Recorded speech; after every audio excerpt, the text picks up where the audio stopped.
Halo, selamat malam, selamat berjumpa lagi dengan channel dari Ojol. Apa kabar semuanya? Semoga masih dalam keadaan sehat ya. Oke, sekarang hari apa ya? Hari Senin ya. Saya tidak nge-Grab, jadi sebagai gantinya kita akan membahas tentang GrabMart. Oke, ini saya baru login dan pas saya lihat ini jenis layanan kok ada tiga. Jadi biasa ya kalau Grab ini tiba-tiba suka mengaktifkan layanannya sendiri. Jadi biasanya kan saya cuma GrabFood doang. Biasanya saya cuma seperti ini. Nah, tadi pas saya buka itu udah tiga-tiganya aktif. Biasanya itu sedang butuh driver biasanya Grab itu.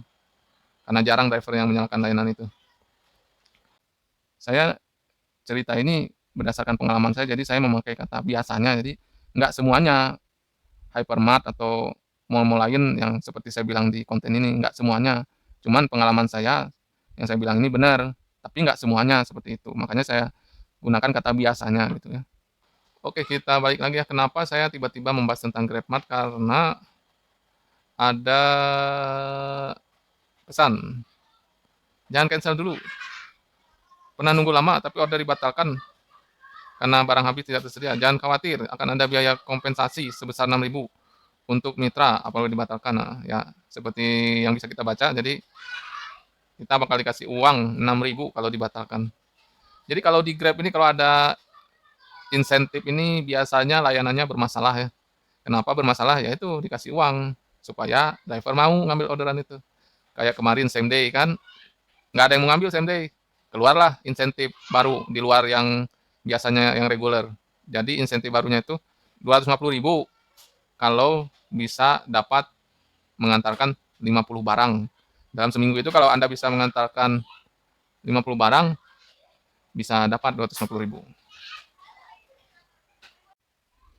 Ya seperti itulah kalau di Grab itu. Jadi kalau ada insentif-insentif itu berarti layanannya itu bermasalah. Nah, sekarang saya akan membahas pengalaman saya waktu main GrabMart. Jadi GrabMart itu sama kayak GrabFood ya. Jadi kalau ada kompetisi pun biasanya disatuin sama GrabFood, ini GrabMart. Bedanya kalau GrabMart itu ngambil makanan atau pesanan pelanggan ke biasanya ke mall kayak hypermart gitu ya. Kayak apa lagi ya? Saya biasanya ngambilnya ke hypermart sih, belum pernah ke yang lain. Kalau di aplikasi kan katanya ada ke Lotte, ada kemana lagi ya. Nah, seperti itulah ke sana ya. Ya kalau mau tahu teknis ngambil GrabMart itu sama kayak GrabFood, bisa Anda lihat di video berikut, linknya di atas layar ini atau ada di bagian deskripsi ya. Jadi pengalaman saya dulu waktu main GrabMart ini, biasanya itu barangnya besar dan berat. Karena yang dipesan pelanggan itu kayak gula, beras, tepung. Itu kan kalau di supermarket itu ukurannya kan minimal kalau beras itu 5 kilo. Beras ukuran berapa? Sekilo ya. Dia beli bisa jadi 10 kiloan atau 5 kiloan secara total keseluruhan ya. Jadi itu pertama itu barangnya ya kita harus siap tali ya. Karena dia nggak nyediain tali. Terpaksa saya waktu dulu pernah bawa nggak pakai tali jadi saya tumpukin aja di tengah motor spesi saya. Biasanya kan kalau ke mall itu kalau supermarketnya itu dalam mall ya, kalau yang pernah saya alami itu.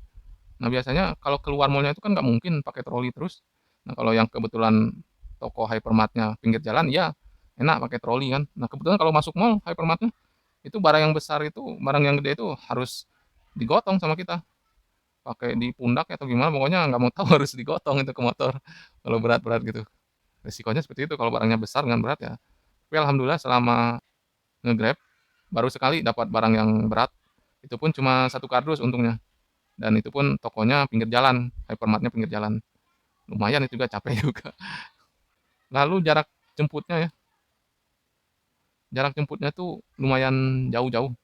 Jadi bisa jadi saya lagi di mana nanti dapat orderan GrabMart di mana. Karena mungkin nggak ada driver yang mau ngambil orderan GrabMart ini.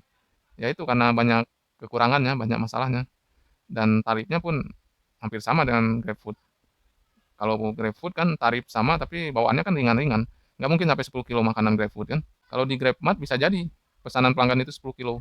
Dia beli beras misalnya dua jenis beras yang ukurannya 5 kilo. Kemudian yang berikutnya itu waktu prosesnya. Waktu prosesnya itu lama di GrabMart itu.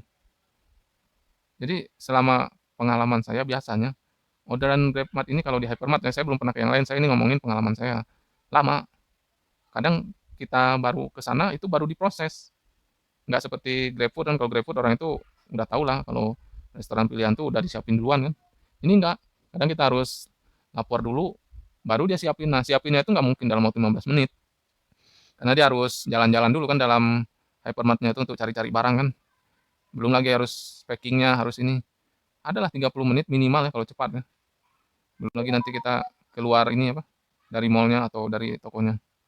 Nah, berkaitan juga dengan ini, biasanya pelayanannya itu kurang memuaskan. Maksudnya gini loh, kalau di GrabFood itu ibaratnya kita datang tuh cuman tinggal ngambil doang kan.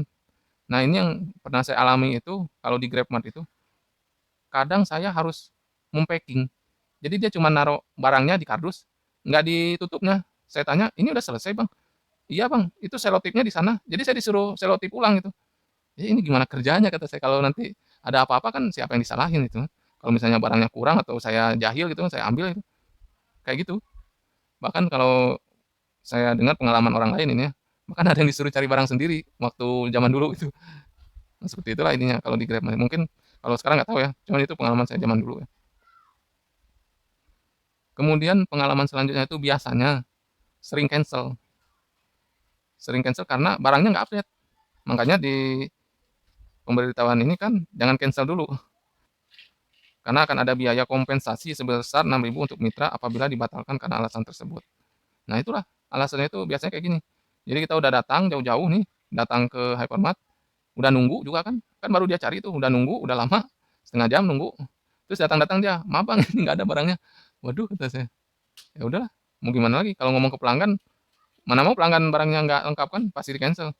Tapi kalau di GrabFood kan misalnya ada barang yang nggak ada, kita bisa nawarin nih, "Maaf Bu, ini, rasa yang ini nggak ada, apa mau ditukar dengan rasa yang lain?" Kan bisa gitu ya. Kalau ini kan nggak mungkin, sirup ABC-nya nggak ada Bu, apa mau ditukar dengan merek lain? Nah, si hypermart-nya pun nggak akan bisa melakukan hal seperti itu, pilihannya tuh cuma satu, cancel. Nah, itu salah satu kekurangannya juga ya. Nah, terus yang lainnya itu mana ya, sama kayak gini. Nah, biasanya ini yang lucunya ya, yang belinya itu biasanya langganannya tuh toko kelontong itu. Jadi dia sengaja memanfaatkan voucher atau diskon Grab ya untuk keuntungan toko kelontongnya. Jadi dia beli banyak untuk supaya dapat harga murah gitu kan untuk toko kelontongnya. Itu pernah menemukan hal seperti itu. Nah, lalu yang terakhir nih ya, pengalaman saya, nah bedanya itu kalau ada opik ya. Jadi kalau GrabMart itu kalau ada opik, ya seperti biasalah kita harus menghubungi pembeli ya. Sudah kembali menghubungi pembeli ketika hendak mengantar item, memiliki struk belanja sama ya sama GrabFood ya. Tekan tombol selesai di lokasi. Nah, ini yang berbeda ini nomor 5 ini, antar dan kembalikan item ke hypermart dan supermarket. Nah, driver mana yang mau misalnya udah misal nih nganter paket atau orderan GrabMart sejauh 10 kilometer gitu kan, misal nih, kan saya pernah juga kan ngalamin yang waktu ada orderan salah itu dari mana ya, salah stop, dari Living World ke Lipo Mall Karawaci kan sekitar itu ada kompleks, salah, pelanggannya nggak mau nerima. Nah, bisa jadi di GrabMart tuh kayak gitu juga kan. Nah, dari segi keefisienan ojol juga itu udah bertolak belakang itu, nggak akan ada yang mau. Beda kalau GrabFood kan kita makan aja di sana, di tempat opik itu di Lipo Mall Karawaci. Bisa kita laporin, kita proses dulu kan paling ngambil waktu 5 menit lah untuk foto gitu kan, foto dengan makanan, foto struk. Udah selesai udah bisa kita makan tuh ininya apa. Kalau cuma satu biji mah nggak apa-apa sama Grab mah, dimakan sendiri. Nah, kalau kecuali kalau banyak ya itu terserah mau ke panti atau apa. Nah, kalau ini emang nggak ada pilihan lain, harus diantar ke supermarketnya gitu. Nah, dari segi itu aja udah banyak loss-nya dari GrabFood. Jadi itulah kebanyakan loss-nya kalau dibandingkan GrabFood, GrabMart ini. Jadi makanya dikasihnya kompensasi 6.000 katanya. Nah, masalahnya sekarang apakah 6.000 ini menurut driver sebanding dengan yang sudah saya ceritakan tersebut? Nah, itu masalah lainnya lagi ya. Jadi kalau misalnya masih belum sebanding menurut driver ya nggak akan ada yang ngambil, nggak akan ada yang nyalain. Ya ujung-ujungnya nanti Grab bakal memaksa seperti ini, kayak tadi tiba-tiba nyala sendiri. Oke, sepertinya sudah cukup jelas ya. Oke, terima kasih sudah menonton konten saya. Jangan lupa di subscribe, di share, di like, di komen. Selamat malam, selamat beristirahat.